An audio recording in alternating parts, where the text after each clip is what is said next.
When a city loses its face, it grows a shadow. They say he returned without banners and without a name, the way tides return, or diseases. A man in a mask, worn not by a face, but by darkness itself. Corvo, or whatever he became when the city turned away from the light. He moved as if the world forgot him for brief moments. One step, and space tore, flickered, gave way. The air thickened around his hands, and the rats listened to him like an old king. Time itself bowed its head and slowed when he passed by, as if afraid to betray his presence. And Dunwall was rotting. It lay in the ruins of its own former greatness. Palaces decayed alongside slums. Rats shared streets with soldiers, and hope was cheaper than a bullet. This city did not stay silent. It spoke through the stench of decay, through the creak of bridges, through the choices that had to be made again and again. So let us return to the grim streets of Dunwall and see how this city tells its story. Not through words, but through consequences. Through the silence after a gunshot, through blood on the cobblestones, through decisions that never go unanswered. Let us understand who Corvo becomes here and why he was even possible in a world where justice rotted long ago, along with hope. This is where our conversation about Dishonored begins. A game in which a shadow sometimes speaks louder than a light.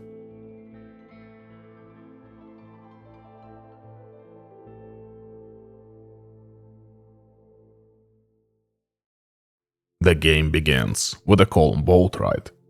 Our name is Corvo Attano, and we serve as the royal protector to the local empress, Jessamine Coldwin. It's to her that we're heading right now, carrying an important mission.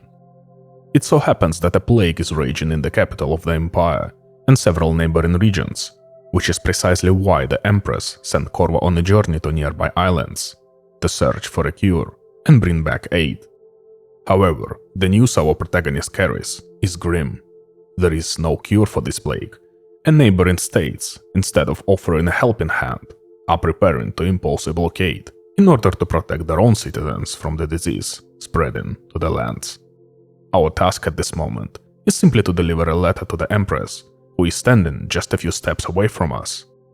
But first, we are met by the Empress' daughter, Emily, who is genuinely happy to see us and suggests we play hide and seek. After all, she says, your important business can wait, but hide and seek can't. It's the priority. A solid life philosophy. I respect that. Finally reaching the Empress, we find her in conversation with the royal spy master, Hiram Burrows, as she rejects his proposal to impose quarantine measures and begin deporting the infected, believing that her people can still be saved. Once the conversation ends, Burrows takes his leave and greets Corvo in a rather suspicious manner. We finally hand the Empress the letter containing the disappointing results. It seems the plague will remain in Dunwall a little longer than our ruler would like. Moments later, Jessamine notices that all local guards have been removed from their posts, despite the fact that she never gave such an order. And almost immediately, assassins teleport down from the roof of nearby building, attempting to take the Empress' life. But Corvo, standing close by, draws his blade and fends off the attack. And just when it seems that the danger has passed and we can finally breathe, another group of assassins appears, seemingly far more dangerous. While one of them restrains us with unknown magic, another draws his blade and runs it straight through the Empress, leaving her bleeding out as they abduct Emily and vanish into the unknown. Corvo, with the last of his strength, crawls to his dying mistress.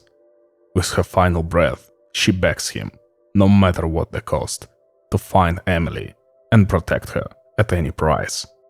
And in that moment, the guards rush in, accompanied by Burrows and the High Overseer Campbel.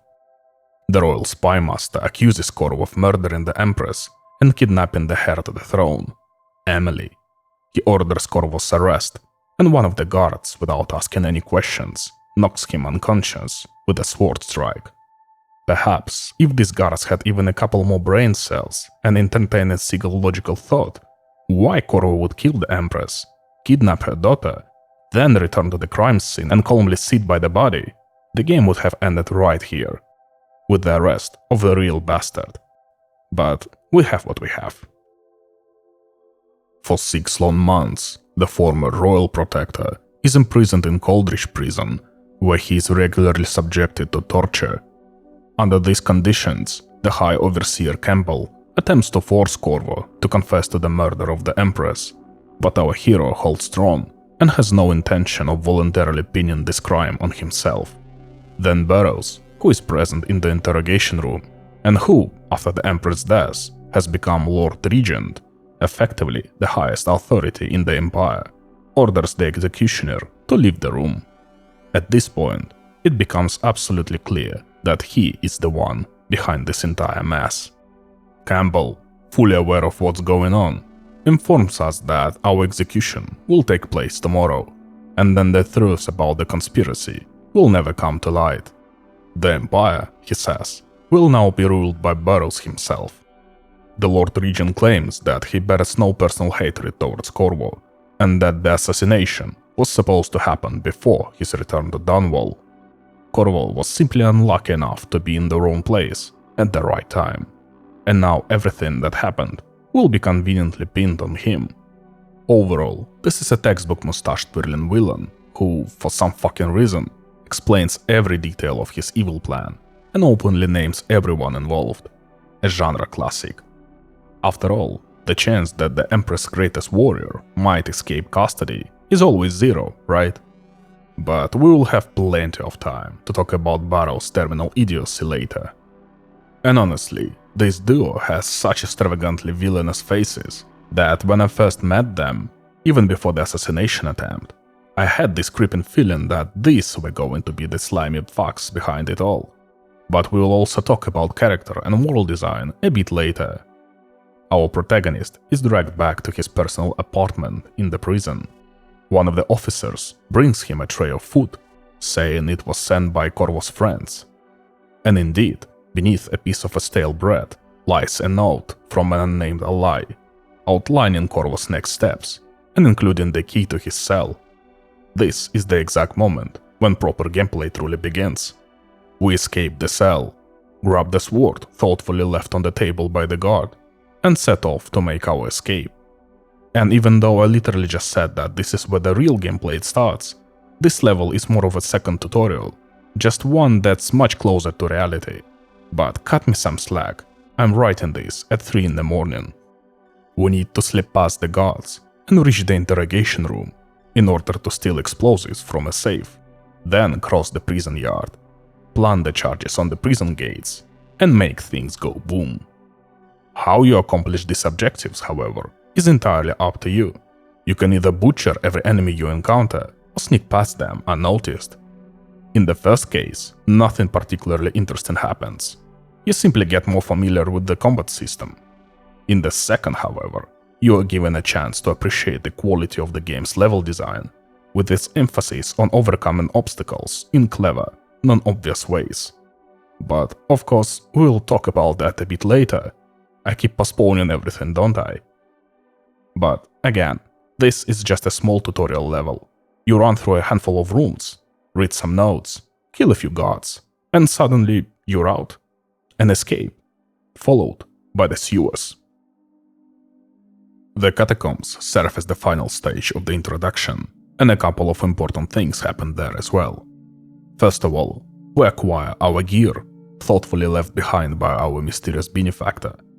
For starters, the series' iconic folding sword, and secondly, a small crossbow, which we'll later be able to use both to blow enemies' heads off from a distance and to put them to sleep with tranquilizer bolts.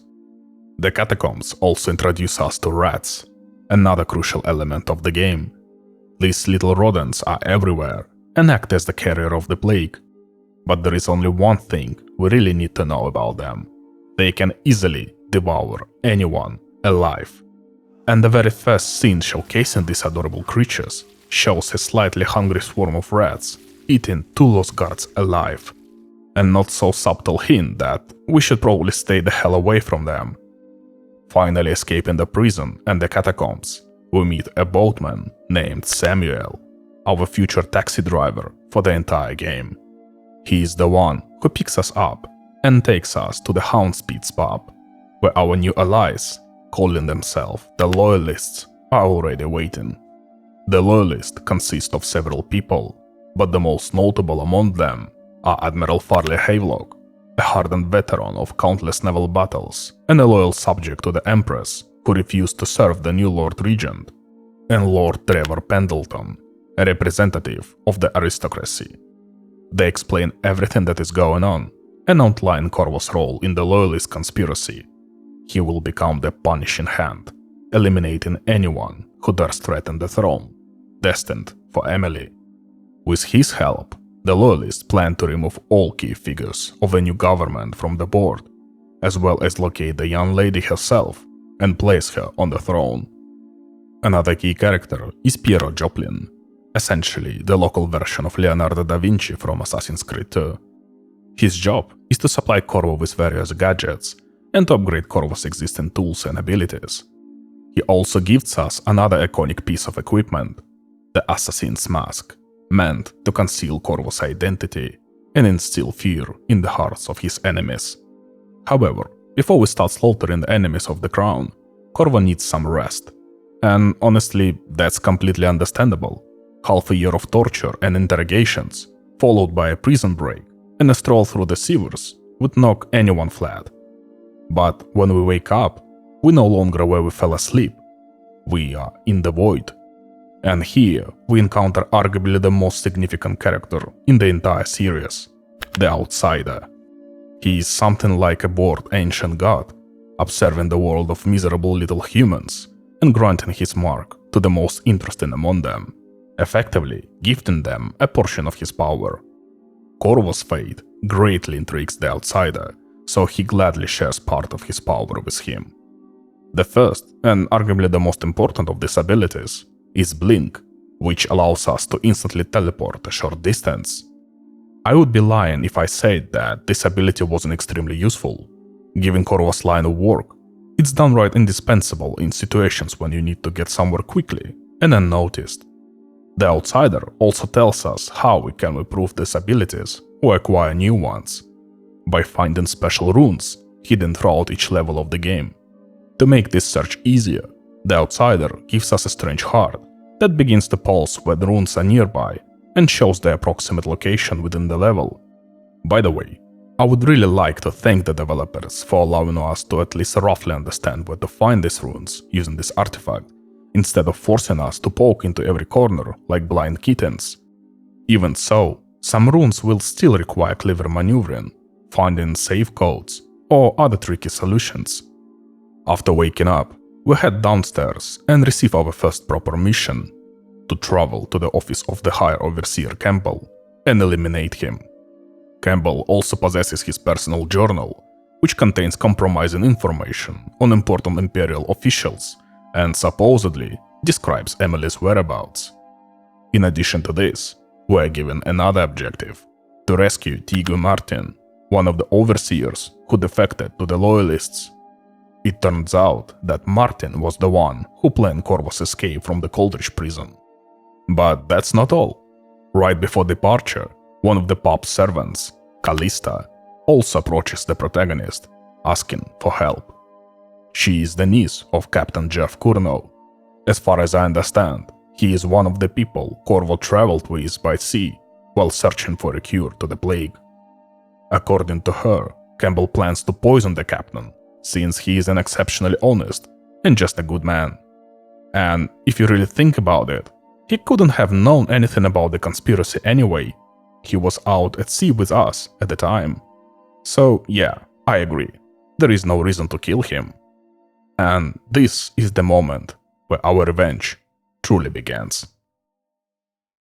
Late at night, we approach the pier on Samuel's boat, and at last we find ourselves in a mission where the game stops holding our hand and gives us complete freedom of action.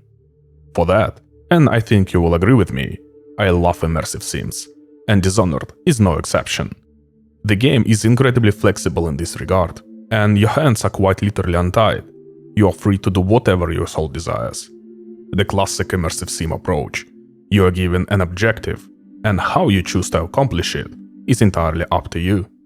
And since we have that very freedom of action, nothing stops you from going in guns blazing, killing everything in your path, and turning the whole thing in a full-on bloody action movie. But there is another path, the path of stealth. And I'm a simple man. Don't feed me bread, just let me sneak through the game, waiting for the right moment, and quietly picking off guards, one by one. With this approach, every level essentially turns into a puzzle, where you need to figure out the correct sequence of actions to achieve a perfect stealth. And I absolutely adore this kind of gameplay. That said, it does come with its downsides. Because of my obsession with perfect runs, the F5 and F9 keys were getting pressed almost more often than all other combined. In my video about Gloomwood, I already mentioned that this kind of approach somewhat kills immersion, because if guard spots you, you don't run away or try to improvise your way out of the situation. You just reload the previous save file and try the same segment again, changing the order of your actions, so the outcome turns out differently this time. However, since talking about Dishonored story without losing the narrative thread is really only possible along one specific road, I choose to tell this story through a canonical good ending playthrough, meaning stealth-focused gameplay with a minimal number of kills. Personally, this way was the most interesting way to experience the game for me. But again, for some people, crawling through vents and choking enemies from behind might be more boring than hacking and slashing in open combat. And I can understand that. By the end of the game, my hands were honestly itching to start a new playthrough. One where I wouldn't be a timid Corvo hiding in the shadows, but a true whirlwind of death, slaughtering everything in my path. Each location also features side quests, in addition to the main objective. Some of them are not particularly important for progression and mostly just reward you with extra loot, while others can actually help you complete the main mission. So if you don't mind, I won't be placing too much emphasis on every side objective, just to avoid cluttering things up with details that are not crucial to understanding the core narrative.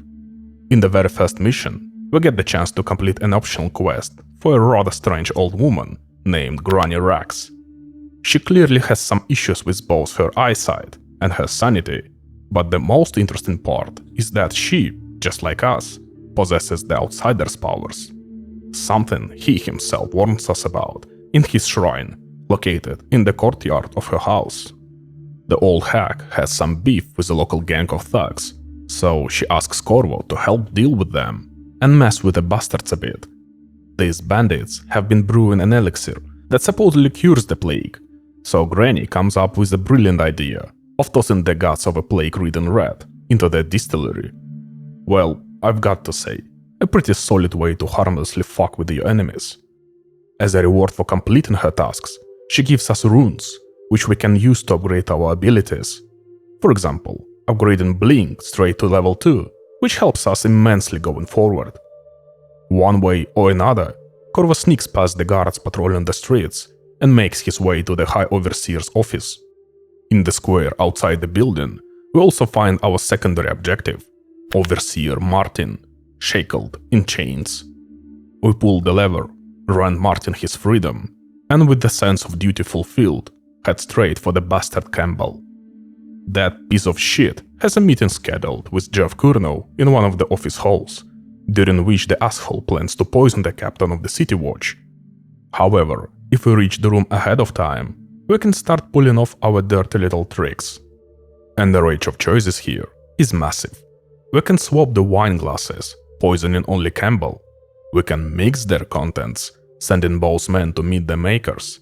Or we can get creative and simply smash the glasses altogether. But, as I said before, you're free to choose your own path.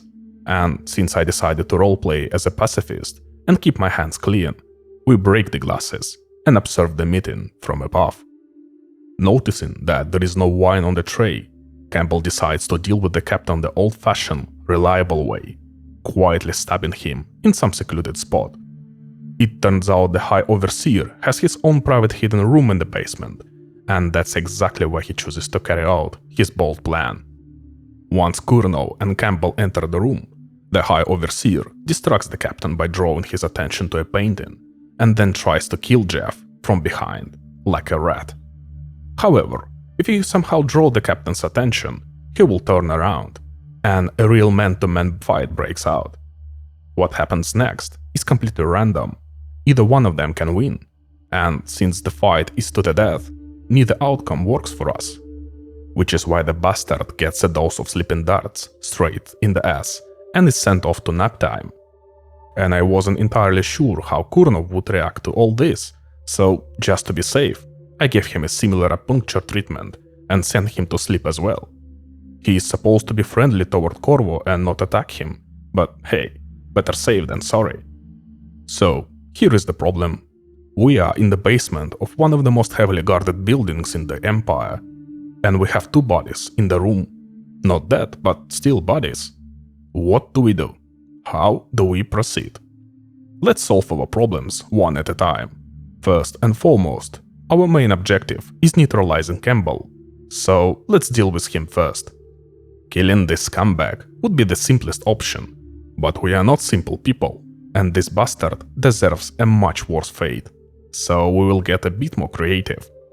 Let's first understand who the Overseers are, the order Campbell leads. Essentially, they are a local inquisition, positioning themselves in a position to believe in the outsider. Their mission is to hunt down and punish anyone suspected of worshipping him.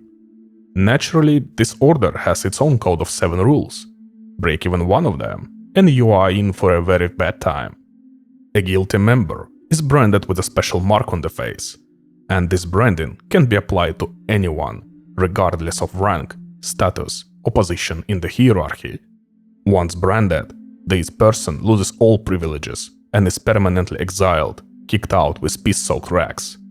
And since it's painfully obvious that Campbell doesn't exactly live up to the image of an ideal overseer and violates damn near every one of these commandments daily, the brand of the heretic is clearly calling his name, something Corvo decides to take advantage of. To do this, we drag the High Overseer's body from the basement upstairs, quietly disposing of every guard we encounter along the way. We seat him comfortably in the interrogation chair and carefully burn the heretic symbol into his ugly face. There, looks a bit better now. At this point, it seems like we're done and we can head for the exit, but we still have the captain's body.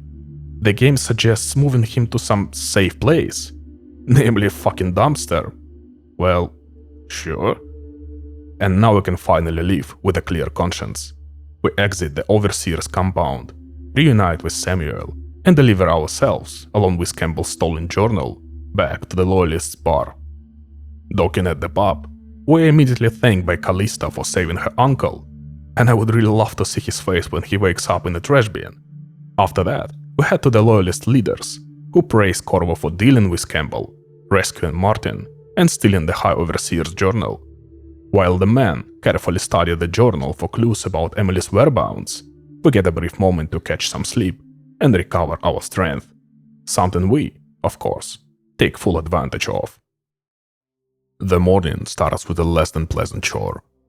Down the sewers beneath the pub, 2 weepers have appeared, essentially people afflicted with the rat plague to such an extent that there is nothing left to be done for them. These creatures exist in a kind of half-dead state, basically zombies, just waiting for the inevitable end. And since everyone on pub grounds, aside from our protagonist obviously, turns out to be a bunch of pussies, even our famed admiral included, the honor of heading down into the stinking sewers to deal with the problem falls to us. Thankfully, they don't pose much of a threat, and their appearance serves mainly to introduce the player to a new enemy type. After returning to the pub, we receive our new contract from Havelock and the newly arrived Martin, head to the Golden Cat Pleasure House, where the Lord Regent is supposedly hiding Emily, and get her out. On top of that, 2 of Burrow's allies happen to be enjoying themselves there as well, and coincidentally, there are the twin brothers of our esteemed Trevor Pendleton, Custis and Morgan Pendleton. Their loud mouths in Parliament are making it rather difficult for the Loyalists to push their agenda, On our way to Samuel, Trevor himself stops us for a conversation, giving Corvo his blessing to kill his brothers, even though it's painfully obvious that this kind of radical solution doesn't exactly sit well with him. All very touching, of course, but a contract is a contract. The job won't wait. We put on the mask and sail off with Samuel to dispense righteous justice. The mission takes place in the same area as before, but now the path to the Overseer's office is blocked, while access to the brothel is open. Along the way, Corvo is stopped by bandits, the very same ones whose distillery we sabotaged yesterday by stuffing it with the guts of a plague-ridden rat at the request of that creepy old hack. Our newly made friends don't know who exactly did it though, so the conversation stays strictly business. Their leader, the bandit Slackjaw, gets straight to the point. He suspects why we are here and offers to help us deal with Pendleton brothers, but only in exchange for a favor. First, we need to pay another visit to Dr. Galvani's office, ironically the same place where we originally got those plague-rid guts, to find out what happened to Slackjaw's spy who was sent there. Well, nothing good obviously, and we find what's left of him, not quite alive, in the doctor's office. We pick up the last audiograph recording from his body as evidence and bring it back to Slackjaw. He then gives us our next task: infiltrate the Golden Cat, but not to kill the twins just yet. Instead, we are supposed to extract the safe combination from a painting dealer hiding out there. Once Corvo brings him the code, Slackjaw promises that his men will kidnap the twins, shave them bald, cut out their tongues, and send them into slavery at their own mines. Sounds just fucking fantastic, so naturally we agree to the deal. By the way, along the way we will encounter a massive number of weepers, far more than during our first visit to this area. And here, it almost feels brilliant, the fact that we personally poisoned the bandit's so-called medicine factory. At first, I honestly thought the game was reacting to my actions, showing how helping an apparently harmless old woman resulted in a full-blown disaster. But aside from Slackjaw's request, we can't forget our main objective, rescuing Emily. To do that, we need to find the madam who runs the place and borrow her master key. Heading upstairs, we discover enemy in one of the bedrooms of this cursed establishment, alive and unharmed. Technically, you can learn Emily's location from a note in the madam's room, but in my case, I found her completely by accident, simply because I explored the building out of habit before pursuing the main objective, immersive as hell. At first, Emily is frightened by the masked man, but once Corvo shows his face, she immediately runs into his arms. We also learn that she wasn't just sitting around doing nothing, she already figured out the safest escape route on her own. The road is really safe, in the sense that all we need to do is just to go downstairs and unlock the VIP exit door using the same master key. Emily then promises to make it to the river on her own and suggests we finish our business with the twins. But, because I have habit of sniffing out every corner on the level before tackling the main task, I already know what and who is behind that door. I had been there earlier, before getting the key, and what's there is that same creepy old woman and a whole fucking horde of weepers, which is hard to get past even with blink. How the hell a small, harmless girl is supposed to calmly walk through all that? I have no idea. Deep down, I'm just grateful to the developers for not forcing me to escort her through that mess. The painting dealer turns out to be a massive old pervert and is found in one of the rooms, equipped with something resembling an electric chair. This bastard gets his kicks in a very specific way. He enjoys having one of the workers shock him with electricity, which causes him to start confessing some truly unpleasant facts about his own life. But, of course, we don't judge. Everyone jerks off in their own way, right? After a few jolts, the painting dealer blurts out his safe word. But we are not done with him yet. We keep shocking the fucker until he voluntarily gives up the safe combination to his house. And then a couple more times, just for prevention. With the precious numbers in hand, there is no reason for us, being the smart bastards we are, to immediately run back to Slackjaw and hand over the code. Nothing stops us from visiting the dealer's house ourselves, neutralizing the guards, and taking the loot for our own pockets. Only then do we tell Slackjaw the combination. Having fulfilled our part of the deal, Slackjaw fulfills his. After all, he is a man of honor and principles. Supposedly. We choose to believe. Passing all the checkpoints, we return to the river, where Samuel and Emily are already waiting for us. And with our reputation unblemished, we head back to the Houndspeed's pub. Upon arriving at the pub's pier, the heroes are greeted by entire Loyalist staff. Callista, whom we recently helped with her uncle, volunteers to become the young Empress governess and take care of her. Emily leaves with the servants to explore the pub grounds, while Havelock approaches us and dumps a whole truckload of praise on Corvo for yet another flawlessly executed mission, even going so far as to shake his hands. He sends us to Trevor Pendleton. After listening to his emotional outburst, we return to Havelock, who gives us our next assignment. From Campbell's journal, the Loyalists have learned that the newly crowned Lord Regent has a lover, and effectively his financier, and eliminating her could seriously fuck Barrows over. The catch, however, is that her identity is unknown. The only lead is a man with a distinctly Russian name, Anton Sokolov. Visually, the character is very clearly inspired by the image of Rasputin. Sokolov himself, much like Rasputin, holds the position of royal physician, but beyond that, he is famous for inventing all sorts of whirling gadgets used throughout the empire, dabbling in art, and generally being a very important figure. And it was this very man who was commissioned to paint a portrait of the Lord Regent's lover. So, in order to uncover her identity, the artist must be brought back to the pub for interrogation. We want to grab the bastard as quickly as possible, so we head straight for the Coldwinds Bridge, where Sokolov happens to be right now. The mission itself is extremely straightforward if you focus solely on the main objective.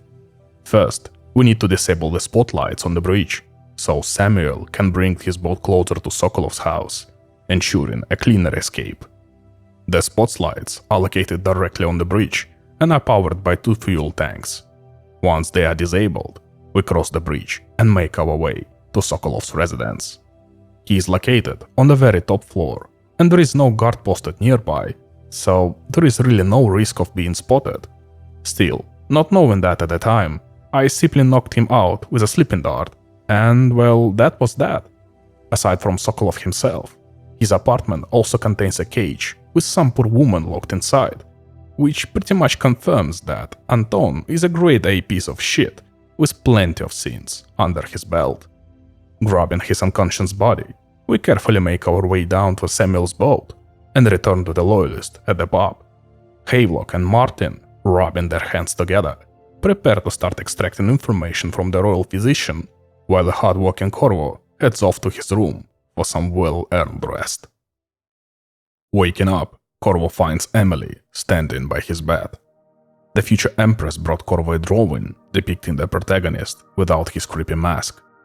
But the most interesting part is that the drawing is signed Daddy, which means exactly what we all suspected, but were too afraid to say out loud. The fact that Corvo is Emily's father means that his relationship with the late Empress was a lot closer than just boss and subordinate. But no judgment here. By the way, the Houndspeed's pub didn't just get its name for nothing. Back in the better days, dogfights was held here, and it's exactly in one of these fighting cages that Havelock has currently placed Anton Sokolov. On the way there, we don't forget to smack Piero on the back of the head for spying on Callista while she's taking a bath. After scolding him, however, we of course don't forget to spy ourselves. And while we are at it, we can also ask Callista if she maybe wants to have a really good time. Corvo, under other circumstances, I assure you I might welcome your advances. But rats, plague, and tyranny have a way of killing the mood. Entering the improvised interrogation room, we witness the stubborn Sokolov in no hurry to reveal the identity of the Lord Regent's lover. And here we have 2 options. Either release plague rats into the cage so that Anton's bravery and arrogance disappear real fucking fast, or take a different, more diplomatic approach. You see, Anton is a man of high culture and prefers fine alcohol, so you can, let's say, come to a business agreement with him by bringing him a bottle of said alcohol. he will sincerely thank us for it and start giving up the information we need.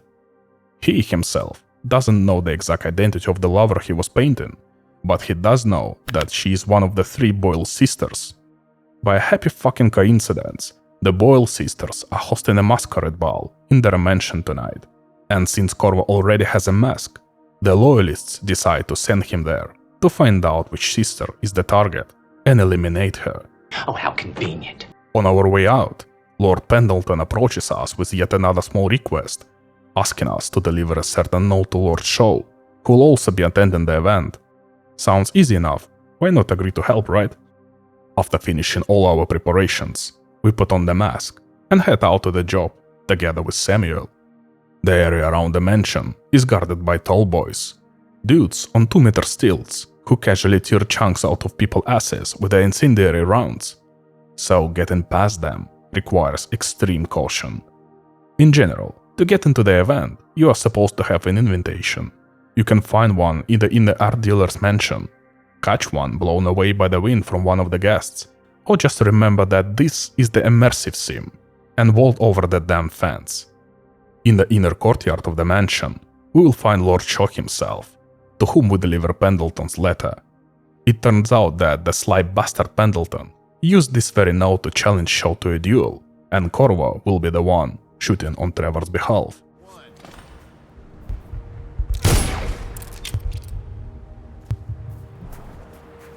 For defending Pendleton's honor, he will reward Corvo with a whole fucking room upon returning to the pub. Entering the mansion itself, you can fully experience the meaning of the phrase "a feast during the plague." Gold everywhere, people dressed in luxurious outfits, fireworks, tables overflowing with food and drinks. Meanwhile, outside the mansion walls, people fight over the last piece of stale bread and turn into weepers. 3 Boyle sisters wander through the mansion: Esma, Waverly, and Lydia. Each one wears a dress of a different color: black, red, or white. The dress color, just like the lover's identity, is randomized with every new playthrough. However, the mission can be completed non-lethally in multiple ways. First, you can eavesdrop on conversation and learn that the sisters keep information about who is who upstairs in their bedrooms. You can sneak upstairs, check out all the guards, find the clues, and figure out who is your target. Or you can find a woman wearing a moss mask named Miss White, bring her a drink, and she will immediately tell you the colors of 2 of the sisters' dresses. And if your IQ is higher than the room temperature, figuring out who's wearing the 3rd color isn't exactly a challenge. Next, we need to find the Lord Brisby, a friend of Trevor Pendleton, who tells us he knows why we are at the event. He knows perfectly well which sister is Barrow's lover, and admits that he is madly in love with her. He asks us not to kill Lady Boyle, but to knock her out and bring her to the cellar beneath the kitchen, where he will be waiting. After that, he names the target, and all that's left is to deal with the correct sister. In my case, the target was Waverly in the red dress, and I would love to tell you how I lured her into the basement, choked her out, and carried her to Lord Brisby, but I will not, because apparently, after fucking up the dialogue with her, she completely refused to talk to me. I followed her around for 30 damn minutes, looking for a convenient moment for a non-lethal takedown, but it was impossible. Servants or guests were constantly swarming around. The only convenient place for the takedown is the restroom, which the sisters periodically visit. And what do you think happened? Waverly's movement script completely broke, and she outright stopped going to the bathroom. Here she is, for the 100th time, just walking past it on her business. So tell me, what's a respectable assassin like me supposed to do there? Well, of course, replay the entire mission from scratch. Sneak through the checkpoints again, shoot Lord Shaw again, and figure out the target again. This time, it turned out to be Lady Esma Boyle, known for her lustfulness. Without beating around the bush, and reminding you that Corvo struck out with Callista earlier that morning, we suggest she go upstairs so we can, discuss a few important matters there. Mademoiselle, of course, agrees without a second thought. Upstairs, the lady is already anticipating a wonderful evening, but Corvo has a very different plan. We knock out the trusting woman, grab her limp body, and carry her to the basement, handing her over to Lord Brisby. Receiving his beloved, he swears to take care of her, never hurt her, and love her. And of course, we believe him, because that's exactly how true love is born. The target is neutralized, but our business here isn't done. If you carefully search the sister's room, you can find the key to the safe containing the Boyle's family wealth, which Corvo will gladly borrow. But before we finish this mission, let me vent a little. I both love and hate this mission at the same time, even setting aside the fact that I had to replay it and waste time going through the same thing again just because Lady Boyle's script broke. The mission itself simply makes no fucking sense. Well, look, we're the most wanted criminal in the Empire, right? Our mask mark is plastered on every corner next to a wanted poster with a bounty on our head. And yet, we casually stroll into the event, wearing the exact same outfit, sign the guest book as Corvo fucking Attano, spend the entire evening walking around with a blood-stained knife, following the Boyle sisters, steal every guest coin purse we can get our hands on, and nobody raises any alarm. Even beyond that, the task of identifying the correct sister is just undercooked in my opinion. The premise itself is nice. It implies an investigation, and an unique one for every replay. But you can literally talk to two characters and immediately learn who your target is. It takes at most like 1 minute, and requires absolutely zero brain activity. And for some reason, Corvo blindly trusts the word of complete strangers without even trying to verify the information. But sure, let's chalk it up to the video game convention, yeah. After grabbing all the valuables from the safe, we escape the mansion and, carefully crossing the street, reach Samuel and return to base. There, we receive the rune from Pendleton for defending his dignity, and Havelock and Martin inform us that the time has come to finish off Burroughs. He's been left without the Overseer's support, without Parliament's support, and he doesn't even have anyone left to fuck on the side, because his woman has just been kidnapped. The Lord Regent has gathered his last loyal men and locked himself inside Dunwall Tower, which is exactly where we are heading right now. Together with Samuel, we sail to the exact same spot we approached at the very beginning of the game with Jeff Curnow. Except this time, our reason for being here is a little different. The mission itself boils down to pushing through several layers of checkpoints, swarming with guards and tallboys. But honestly, that part is the least interesting thing about it. After infiltrating the tower itself, we learn that the Lord Regent intends to spend the night in his bedroom, which we can reach either by crawling across the chandeliers or by going floor by floor and mowing down every single guard protecting the bastard. However, for a non-lethal approach, we will need to take a short walk to the propaganda officer's quarters, located a bit higher up the stairs. The officer stationed there is scared shitless by Corvo and immediately spills everything he knows about Burroughs. Turns out, the idiot bastard's insanity has reached such levels that the Lord Regent enjoys recording voice messages in his spare time. Messages filled with his most intimate confessions. And wouldn't you know it, one of those confessions is stored in the safe in his private chambers. And of course the propaganda officer knows the secret code to that safe, which he happily gives to the protagonist. Oh, how convenient. All that's left for us is to return to Burroughs' bedroom, punch in the right numbers, grab the audiograph, and head back to the propaganda room to launch a massive broadcast through every loudspeaker across the Empire. It turns out that the Lord Regent is responsible not only for the murder of the Empress, but also for the emergence of the fucking plague in Dunwall. It was his brilliant plan for, let's say, eradicating poverty. According to his vision, only vagrants, hobos, and people unworthy of living in a prosperous empire were supposed to get infected. But everything spiraled out of control. Rats began breeding at an insane rate, and started infecting perfectly well-off citizens too. Well, who the fuck would have possibly predicted that, right? Eventually, the Empress demanded that Burroughs investigate the situation, and that's when our alternatively gifted friend truly started shitting himself, because the truth would come out sooner or later. So he decided to get rid of the Empress, pin the murder on Corvo, seize the power for himself, and live the sweet life. But anyway, the guards arrest Burroughs and send him off to the Coldridge prison, giving them a heads up to prepare some luxury accommodations for the new resident. There is also a side task here, involving that very same executioner who tormented Corvo for half a year. And that piece of shit deserves a fate far worse than a simple blade to the throat.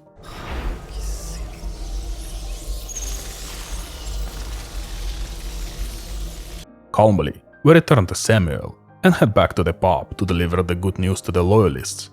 On the way, Samuel praises Corvo for a job well done, but he doesn't go to the pub to celebrate. He's too much of a fucking philosopher and just wants to sit by the shore, thinking about this and that. Well, whatever. Back at the pub, all the Loyalist conspirators, including Emily, gather together to celebrate the restoration of justice by the protagonist. Pendleton and Havelock announce that, starting tomorrow, Emily will officially assume her duties, meaning the Empire will now be ruled by a 9-year-old girl. Corvo's name will be cleared of the stigma of murdering the Empress, and the Loyalists will devote all their efforts to rebuilding the city and fighting the plague. A perfectly happy ending, if you ask me. Except we never actually found the real assassin of the Empress. But screw it. Cheers, and let's drink to that. After the celebration, Corvo decides to get a bit of a rest. So we head up to our chambers, step inside, and immediately pass the fuck out, right on the floor. As expected, an unexpected twist happens. The Loyalists turn out to be just as greedy pieces of shit as the people we have been eliminating this whole time.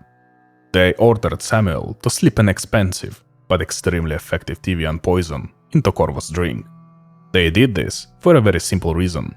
A living Lord Protector would not allow them to manipulate young Emily and effectively rule the Empire through her hands.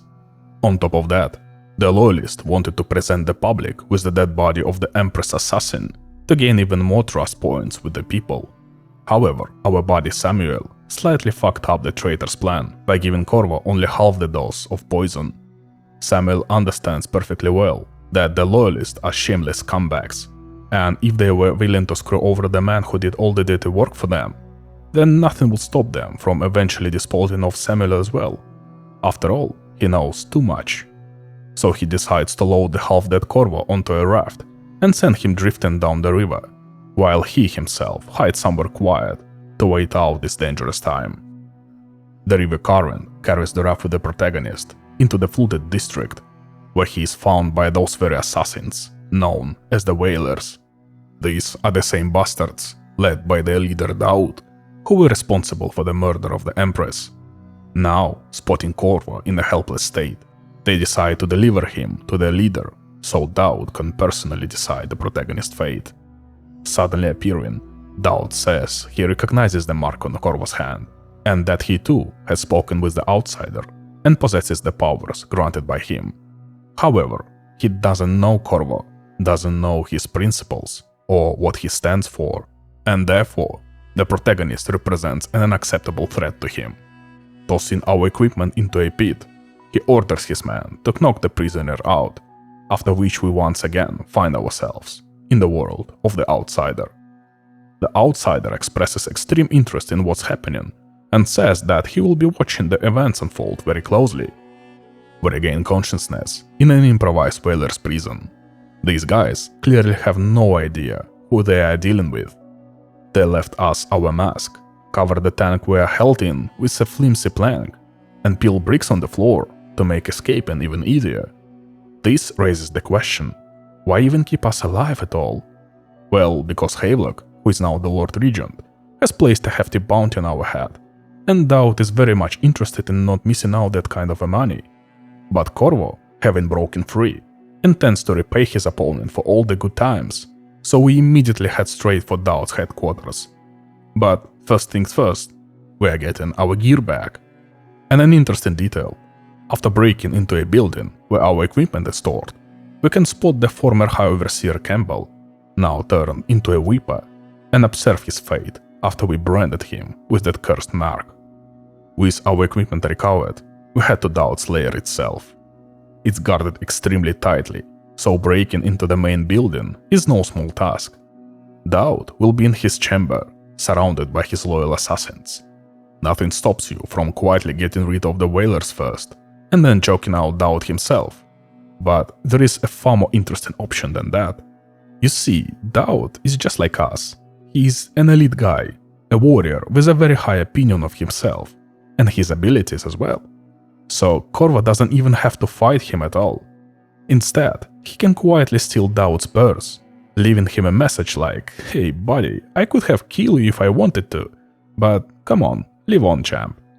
And that option, in my opinion, is the absolute best. After that, we take the key to the passage and enter the quarantine zone, where the soldiers of the newly appointed Lord Regent are mass executing infected civilians. Making our way through the ruins of what once was a residential district, we reach the catacombs, leading directly to the Houndspit's pub. And there, we stumble upon a very curious scene. The confrontation between the decrepit old hag and Slackjaw has reached its peak. The blind old woman somehow managed to capture the hardened bandit, chained him up, and is planning to boil the poor guy alive. And here we are faced with a choice between a bandit and a fucking old crown. Truly a choice between a giant douche and a shit sandwich straight out of South Park. But Slackjaw treated us decently, and he doesn't give off the vibes of a completely deranged witch, so we probably side with him. You can't defeat the old hag directly. Whenever she takes damage, she turns into a swarm of rats, and then reappears. But every bastard has a weak spot, and she's no exception. That weak spot turns out to be her cameo, lying on the bed in her dwelling. To strip the old crown of her ability to resurrect, the cameo needs to be taken to the Mount Doom and thrown into molten lava, and then we... Okay, it's actually enough to just burn it in the furnace. After that, we calmly finish off the weakened old woman and take the key to the Slackjaw cage, who is, a token of gratitude, hands us a decent sum of money. From there, our path leads us through the catacombs, straight back into now familiar Houndspit's pub. The first person we meet is one of the pub's servants, a redhead named Cecilia. She quickly explains what the hell happened here while we were gone. After Samuel saved Corvo, Havelock, Pendleton, and Martin decided to get rid of the remaining witnesses. As a result, 2 servants were sent to meet their makers, but Callista was spared by Havelock out of respect for her uncle. Next on the list was Sokolov, and a firing squad was sent to his cage. But what happened after that, the girl doesn't know. So, picture this. The pub is now guarded harder than the Lord Regent's own chambers. Havelock dragged in an entire garrison of city guards, and even a couple of tall boys. Why, you may ask? Well, to storm Piero's workshop, where he barricaded himself, together with Sokolov. The threat of death at the hands of the guards united the once feuding geniuses, and they even came up with a plan to get out of this delicate situation. On the roof of the workshop sits an experimental lightning tower, which the 2 young geniuses upgraded to the point where it can annihilate all living things on the pub's territory. On top of that, it's magically tuned to target only the bad guys, meaning Corvo and the Inventor Bros won't be harmed in any way. Oh, how convenient. The device is capable not only of wiping out every enemy around, but also of knocking them unconscious, keeping our hands clean. And that's exactly what we are going to do. However, this device will not work until Piero gets a schematic containing the final necessary algorithm, which is now located in Admiral Havelock's former living quarters, so we will have to sprint over there real quick to grab it. After returning the schematic to Piero, we instruct him to tune the lightning tower to non-lethal mode, grab a fuel tank, climb up the roof, and fire up the infernal machine.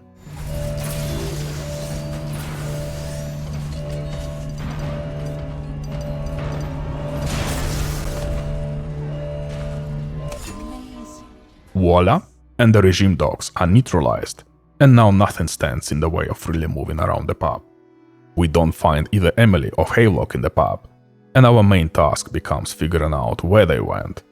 From Emily's note, we learn that Havelock plans to take the young Empress to a lighthouse on some King Sparrow island.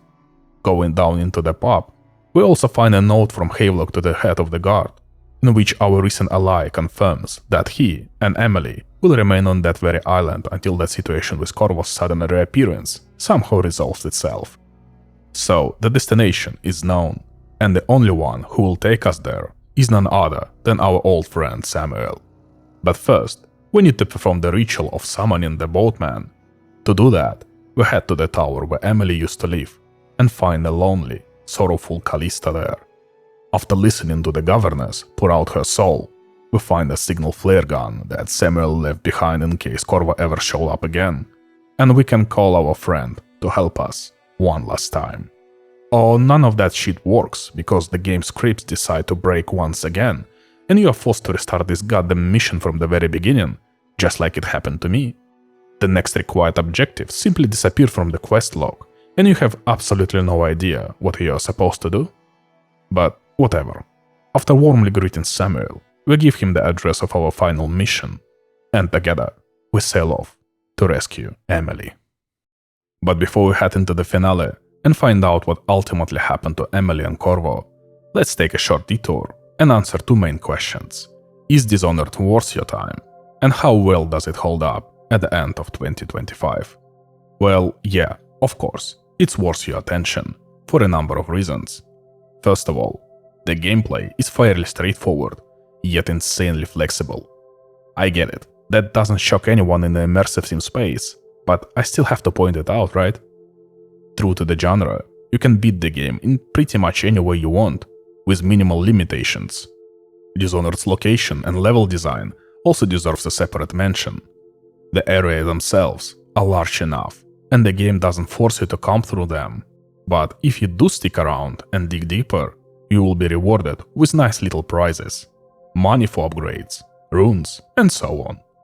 And from my personal experience, you know, it always feels fucking awesome when you climb into what seems like an unobvious spot, and the developer actually thought of it, planned for it, and there you are, finding a bonus of some kind, or overhearing an interesting side conversation between characters.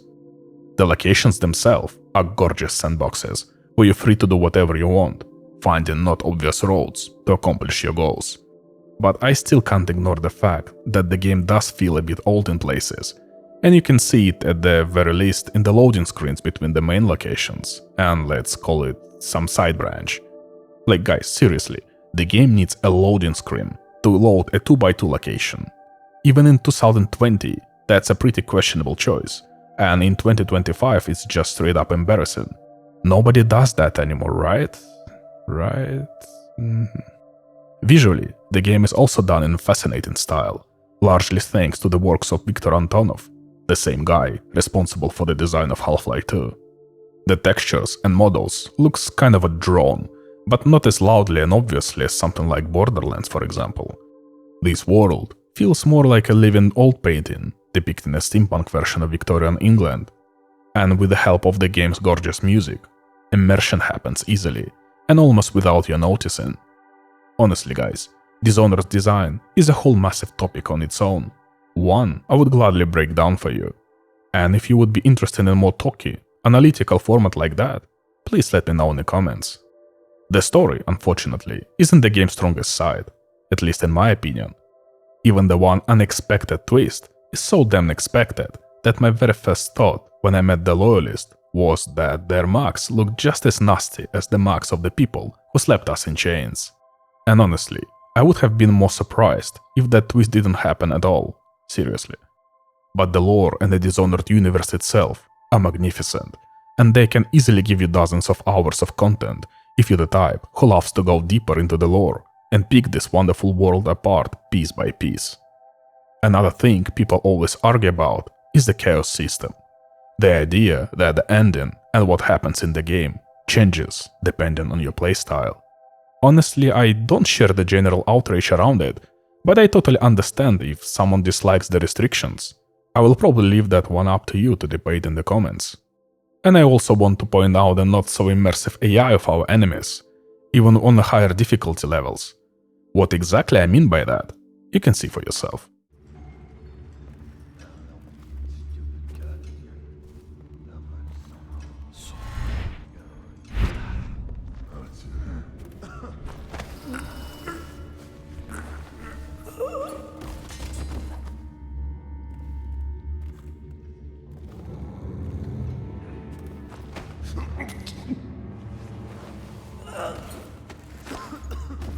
Still, in my opinion, this magnificent game is squeezed way too tightly by the tech that was available at the time it came out, I would be first in line to buy it if someone ever decided to release a remake, or at least a remaster, by slightly improving the blurry textures and removing the fucking loading for microscopic locations. And if they fix a few soft locks that force me to restart some missions, that would be absolutely perfect. But you and I both know that, sadly, it's never going to happen, because the kind corporation Microsoft and its Bethesda not so long ago sent the entire Arcane Austin studio out into the cold. And as Harvey Smith rightly pointed out, putting together the same kind of a team of such outstanding professionals is simply impossible nowadays. But guys, know this, all AAA publishers and their executives are followers and not leaders. The real visionaries are in indie space. And there, to my greatest joy, immersive sims are going through some kind of a renaissance right now. And if those gentlemen in luxury offices and expensive suits see that the genre is popular again, games like Dishonored might get another chance. So please, support indie developers. Try Gloomwood, Peripetia, Skin Deep, and other outstanding representatives of the genre. And then, maybe, just maybe, we'll have a chance to see the genre itself be reborn. I really want those of you who have never touched Dishonored before, like I hadn't, to try this wonderful game for yourself. Believe me, even if you already know the entire story, you will get an unbelievable amount of enjoyment from playing through it and exploring the world of Dunwall. So please, walk Corvo Attano hard road yourself and restore justice in the way that you want to. So, ladies and gentlemen, we are at the finale. King Sparrow Island is a heavily fortified stronghold meant for emergencies, a place where the most important figures of the Empire could take shelter and feel safe. The island's main structure is the guiding lighthouse, built relatively recently by order of Burroughs, back when he was still Lord Regent. Now it's home to the newly crowned Lord Regent Havelock, along with the new High Overseer Martin and Lord Pendleton. Samuel tells us that it was an honor to work with us, and that no matter what happens, he will remain our friends for the rest of his life. After dropping us off at the pier, Samuel sails away from the coming slaughter, and we head toward the lighthouse with the goal of putting the end to the Loyalist conspiracy. And honestly, this location ended up being my biggest disappointment in the entire game. We are told it's an impregnable fortress packed with defensive systems, a massive garrison, and so on. But in reality, the whole thing will take you maybe 5 to 10 minutes to complete, after which you can simply steal the elevator keys and ride up to the lighthouse. From there, it gets even simpler. You neutralize the guards outside and enter the main hall of the structure, where after climbing the stairs, you find the Loyalist, or rather, what's left of them. Havelock, drink in hand, philosophizes about the meaning of the conspiracy, while Pendleton and Martin sit at the table, and not exactly alive. The fucking red Havelock poisoned them too. The Admiral, now left alone, perfectly understands what kind of ass he's backed himself into, and that Corvo will reach him sooner or later. And so, he genuinely repents, admitting that cruelty and greed are what destroyed him. But he won't attack you either. Instead, he tells you that Emily is locked in the next room, and the key is lying right there on the table. However, the moment you take the key, Havelock instantly turns aggressive and attacks you. Of course, you can avoid fighting him entirely by knocking him out right at the start with a sleep dart from the crossbow. And, well, that's it? That's exactly my problem with this ending, even though it's the canonical one. As they say, I came here for a shootout. I was hoping to crawl through the massive fortress and take our targets one by one, solving this puzzle piece by piece. But in the end, Havelock basically did everything for me. Fucking disappointing if you ask me.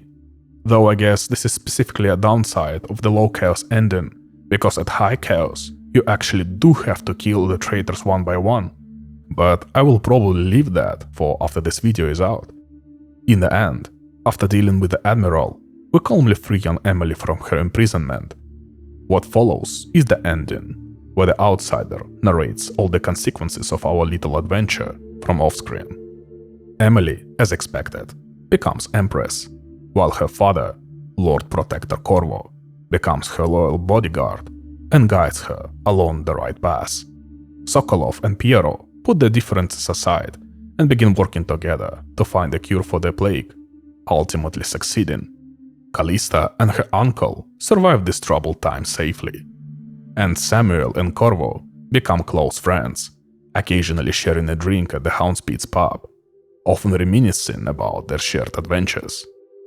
Many years later, when Corvo peacefully dies of old age, Emily buries him next to her mother's grave, because, as the outsider says, he was more to her than just a Lord Protector. The end. That was Dishonored. Friends, a huge thanks to each and every one of you who made it to this point in the video. Your support genuinely motivates me every single month to give all of myself and all of my free time to working on the next video. I don't know whether you are watching this video in December 2025, but if you are, that means I didn't sleep for a couple of nights and managed to finish it before the new year. From the bottom of my heart, I want to wish each one of you a Merry Christmas and a Happy New Year. May the coming year be a great one for you and bring you a sea of positive emotions. I'm incredibly happy that I have managed to gather, even if it's a small one, such a cozy community of people who share my gaming tastes and support me so strongly on my journey. And no matter when you're watching this video, know this, I'm already working on the next one. And if this turns out to be the last time you hear my voice, thank you for spending your time with me. Once again, thank you so much for watching, and I will see you again very soon.